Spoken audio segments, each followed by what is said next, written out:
Good morning, good afternoon, or good evening, whenever you happen to be listening to our latest interview blog. We've dealt with hundreds of businesses over the last few years, and what we do know is that the majority of businesses do experience some sort of workplace conflict, and usually it's at the end of a relationship. But what we do know is that setting up the employer-employee relationship right at the beginning can absolutely reduce any issues at the end. And to discuss all of this and much, much more, we're thrilled to have Kevin Yee from Danny King Legal. Welcome, Kevin. Thanks, Natasha. Great to be here. I'm really thrilled. And you've just come back from leave, so I'm even more impressed that you made it to Oh, yes. It's so hard to do work now. We've got to engage the brain. Well, look, let's start with you. Tell us a little bit about your background. Why did you become a lawyer? Well, actually, I came over to get a visa, but that's the story we don't like to tell. Originally, my background was actually working in public service and healthcare, and I did a lot of work with unions back in those days. We were on the wrong side of a strike, for example, and we got docked our pay. We lost a whole bunch of things, and we just got punished really badly for it. But that's the kind of work that got me interested in working in employment sphere, I think, is because it's the people's game. Everyone's got a job, everyone's got a lifestyle that they need to support, and everyone needs to make a living doing something that they like to do. Which is brilliant. So I'm going to go through a whole lot of questions, and I know that our listeners are going to find this absolutely fascinating. We're going all over the place, but let's start with, what do you see are the trends, Kevin, in the employee relations litigation space at the moment, and why do you think that's the case? I think it depends a little bit on the size of your business, but if we're dealing, if we're talking within a sphere of small and medium-sized enterprises, we're dealing with increased litigation because, quite frankly, the Fair Commission has outdone themselves a little bit. They provide a lot of useful information on their website, including bench books, and it's easier now than ever to launch an application, be it in general protections, unfair dismissal, or the relatively recent anti-bullying sphere. So there's a lot of litigation under those headings because it's easier now, and people understand what it is, and they've also got a free pro bono service that even helps people do these things. So if you're an employer at this point, you got to cross your T's and dot your I's every step of the way, because the risk is larger than ever. Yeah, I think you're right. Is it the case? I think it's something like a phone call to Fair Work and the $68 fee that they have to find, and they can launch an unfair dismissal case. That's correct. Yes. So as long as they meet the jurisdictional requirements, it's pretty easy. I think it's a little bit under 80 now. It could still be 68, but it's basically, it's pretty easy. And you'll sometimes get an application that's only got about 4 sentences in it. So for the cost and time that it takes someone to pay that dollar figure and spend half an hour on even a lousy application, it's something that you do have to engage with as a process as an employer. Yeah, that is a concern. Look, most of our listeners are business owners and managers. What tips do you have for them to protect themselves? And that can be more broader, but please do include sort of unfair dismissal there as well. Well, one of the things about our firm is that we handle clients who are on the business side as well as the employee side. So it gives a lot of insight into what's going on in the minds of the employees. So the first tip, I guess, is for the employer to put themselves in the shoes of the employee who is the potential litigant. And that means that you've got to head these things off at the pass, really. Like, if it's already at the point where there is a general protections application against you and an unfair dismissal application, and it comes as a complete surprise, that means that you need to look into your processes, talk with your HR people, and try and figure out, well, how do we build a culture where people don't want to litigate against us? Because if we're dealing with it at the point of lawyers at 10 paces, it's already quite late. You can't prevent anything at that point. You're only playing on a defensive game at that point. It's really about doing your due diligence and looking at your processes as they are right now to make sure that as much as is possible that you've mitigated the risk, because you keep your employees happy, I suppose. Yeah, which that's is not so always easy, but and look, it's not. But I suppose that leads me to my next question. Why is it so important to have a current and really solid employment contract? I've seen so many examples where I've gone into businesses and they've borrowed it from a mate. Yeah. Why is it worth spending the money on getting a decent contract built? Yeah. Look, I think that one way to appreciate a good contract, first of all, is to shift the mentality around what is the purpose of the contract. Because often when someone calls up a lawyer like me and says, hey, you know what, we've got this contract of employment, we need to hit this guy over the head with it. How do we do that? I'll look it over and I'll say, hey, look, this doesn't actually fit your business. So what were you doing when you started off and got this thing written? I was like, oh, I don't know. I bought this template online for $500 or something like that. And I plugged in my name and I got a contract. That's not the way you want to look at a contract. The real way that you want to use a contract is it's an informational tool that works both ways. So the importance of having that contract tailored to your business is to make sure that everyone, that is to say the employer and the employee, both understand what's expected of each other. And that's where the value of a good contract comes from, because a bad contract doesn't understand the relationship. It doesn't ask those questions. It doesn't consider, oh, you know what, well, this person's a secretary. They're on the phones all day. So, you know, the way they deal with people on the front lines is important. Or they're a senior business development manager and they've got relationships that are key to the business. Do we need to protect those relationships? So it's really about tailoring it. That's what makes a good contract compared to a lousy one, let's say. Yeah, I think that's great. And I probably should have asked this question before when we were chatting about unfair dismissals, but what's your view on the small business code? Does that provide any real protection for small business owners? Because I think a lot of them are sort of hanging their hat on that, so to speak. Yeah. But maybe it's not giving them as much protection as they think it is. Theoretically speaking, the Small Business Fair Dismissal Code is a jurisdictional block to an unfair dismissals application, which is to say, if you go to the Fair Work Commission website, download that Small Business Fair Dismissal Code and follow it line by line and comply with, you know, the spirit of all the things in there, it should prevent you from having an unfair dismissal heard. I think it's still an effective tool. I think where you run into problems is where employers might have rose-colored glasses on or something like that, where they say, oh, you know what, the redundancy is totally genuine. We had legitimate business reasons and all this kind of stuff. But the fact of the matter is, you need to make sure that's actually reflected in everyone's understanding of the matter, for example. So if it was a redundancy situation, well, is there paperwork? Is there a trail that demonstrates you've consulted with people and stuff like that? Because, you know, in the employer's mind, maybe they've consulted and they think that, you know, that one conversation in the hallway was good enough. So I think most of the time when the Small Business Fair Dismissal Code fails is because the employer has taken a view that here's a checklist and this is the minimum I need to do to get across the line to block this unfair dismissal application. And in reality, you're never safe enough doing the bare minimum because people can take a different view as to whether or not you've actually complied, and then you lose the protection. So I'd say, you know, go above and beyond, always aim for best practice. And that's why a good HR professional or support service is essential, because they're going to hit you over the head and say, hey boss, you need to do a bit more than that, right? We can't sneakily do this Small Business Fair Dismissal Code. And I think that's where a lot of businesses fail on that. Yeah. That's really good advice. What about, here's a good one. What is adverse action and a reverse onus of proof mean, and how does that impact our listeners? So adverse action, you know, it's one of those. It's one of the ways that the general protections jurisdictions gets referred to, and the basic concept of a general protections application against an employer is that you've got an employee. There's three parts. You've got an employee who says, "I have exercised the workplace right," and there's a causation element, which is to say, because I've exercised this workplace right, the employer has taken adverse action against me. In layman's term, I guess the simplest way of putting it is I had a right to do something and I exercised that right and my boss punished me because of it. So adverse action is basically a punishment. It's my bosses or someone within the organization has discriminated against me or punished me or made me suffer some sort of harm because of the fact that I did something I was legitimately allowed to do, right? For example, joining a union.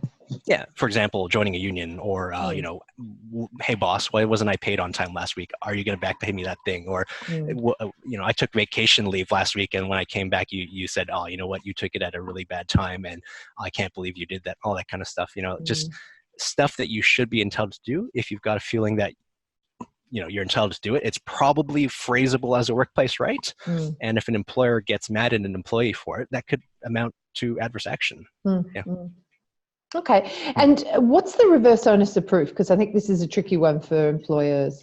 So the reverse onus of proof is this idea that normally, well, I guess we get the concept comes from Hollywood, you know, innocent until proven guilty. In the general protection sphere, it actually operates as a reverse onus, which is to say, if I say that, okay, I had a workplace right to take sick leave, and you as a boss said to me, hey, Kevin, because you took sick leave, there's twice as much work when you come back. You're now expected to do 200% work for the next, you know, foreseeable future until you get it done. That's an adverse action. If I make that allegation, and this goes to becomes a litigious matter, it's up to the boss to prove that they didn't try to punish because of the exercise workplace right. In other words, it's almost as if the boss is assumed, or I keep saying boss, it's almost assumed as if the employer or the bad actor is guilty until proven innocent. So it's run the other way. Okay. Yeah. Here's another good one, which I don't think has enough profile at the moment, but accessorial liability. I know this was a really big one for us as a business as this came in. Tell me, because I know most SMEs don't understand or may not even be aware of what accessorial liability is. What is it and why is it important? So it used to be that, we have this concept of the corporate veil, for instance, where if a company does something wrong against an individual, the individual is usually going to be suing the corporate entity itself, and anyone who are directors of the organization or loosely people who are acting on behalf of the organization are protected because they're just agents of the company or something like that, right? Now, I mean, there's definitely exceptions that existed back in the day anyway, but if we had to put in blunt terms, you normally could only sue the corporate entity. But now accessorial liability is looking increasingly at the individual culpability of people involved. So for example, if you had a corporate entity that was found to be doing bad things against an individual employee, like not paying them their wages or something like that, or deliberately contravening parts of the Fair Work Act or something like that, it is possible now for the employee to say, hey, you know what? It's not just ABC Pty Ltd who did the bad thing against me. It's that particular payroll officer who knew that I wasn't being paid modern award rates and stood by and did nothing.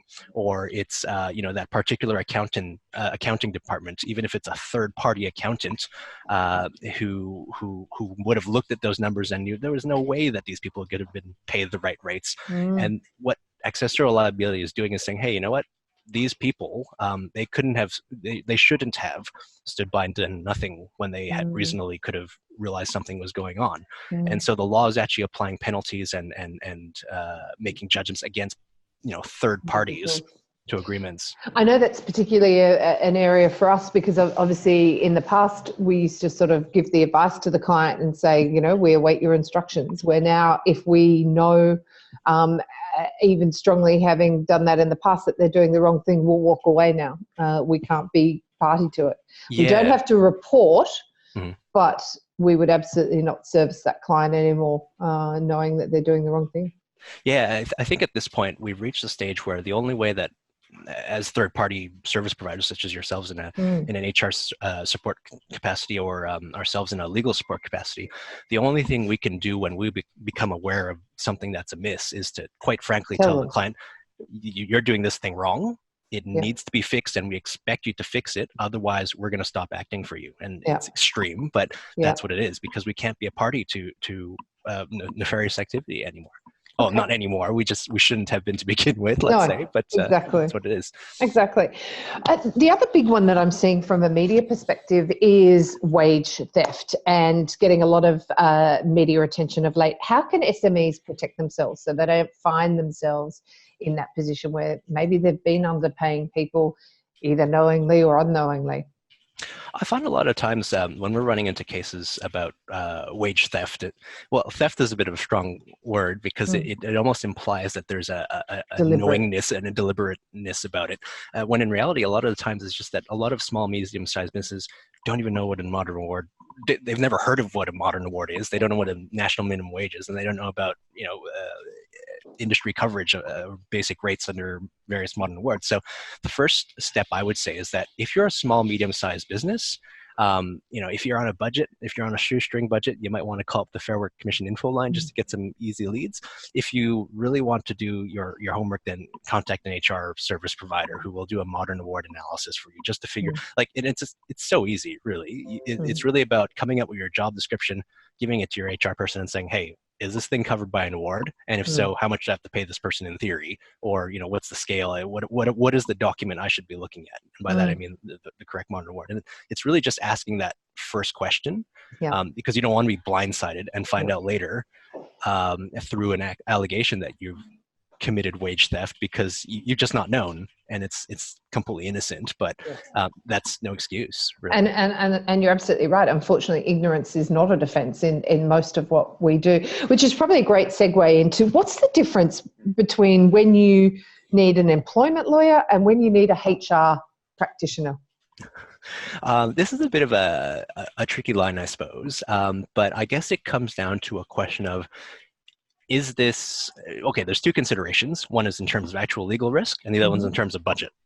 I guess theoretically speaking, in terms of budget, a lawyer can probably do most things that an HR professional could, but we're way too expensive, and we're not as specialized as HR professionals on a lot of these things. So for example, let's say for contracts, right?